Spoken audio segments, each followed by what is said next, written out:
43 ans après l'attentat du drugstore Publicis Saint-Germain à Paris, Carlos comparaît à nouveau devant la justice française. Figure du terrorisme internationaliste des années 1970-80, le Vénézuélien de 67 ans sera jugé pendant 3 semaines. Pour son avocate qui est devenue sa femme, les faits sont prescrits.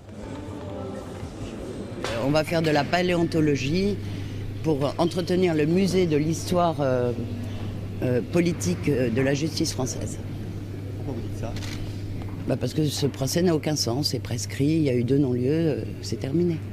Au terme d'une bataille procédurale, la justice a rejeté l'argument de prescription et les parties civiles se sont battues pour obtenir justice. C'est grâce aux autres enquêtes sur les autres faits qu'on a retrouvé des éléments de preuve concernant le drugstore. Ça, c'est la première chose.